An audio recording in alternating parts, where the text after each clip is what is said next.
binigyan kami ng amo namin. Ballena whale daw to. Ngayon, titikman namin kung anong lasa nito. Kay, halika na dito. Dali! Ito yung tsura ng mga idol kapag ano. In-slice na to, ganito siya. Oh. Tapos ito na. Higa pre, halika na dito. Sabay-sabay tayo. Oh. I have Maliliit lang. Maliliit lang. Halika na. Oh. Tres, ito. Ang laki naman. Oh. Okay na. Oh. What? Dito na to ah. Cured lang. Smoke lang. Smoke daw to na ballena mga idol. Ano? Cheers.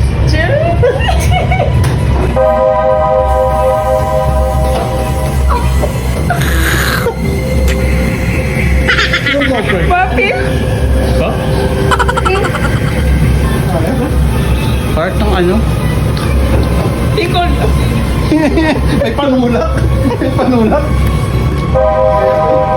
Ba't ito pala ang lasa ng ballena? Ano kasi parang may dugo-dugo. Hindi ko malunok. Kaya? Ilan na kuya? Hindi nga. Nagkanto na yung balyan. Ba yung ano? Eh, buti na lang merong isa pang ballena talaga. Ayan. Oh. Yan na. Mistake na lang ang magpapaligaya sa amin. Tuwa doon niya sa Norway. Follow for more. Bye-bye. Sa whale na lang talaga ako kinikilig.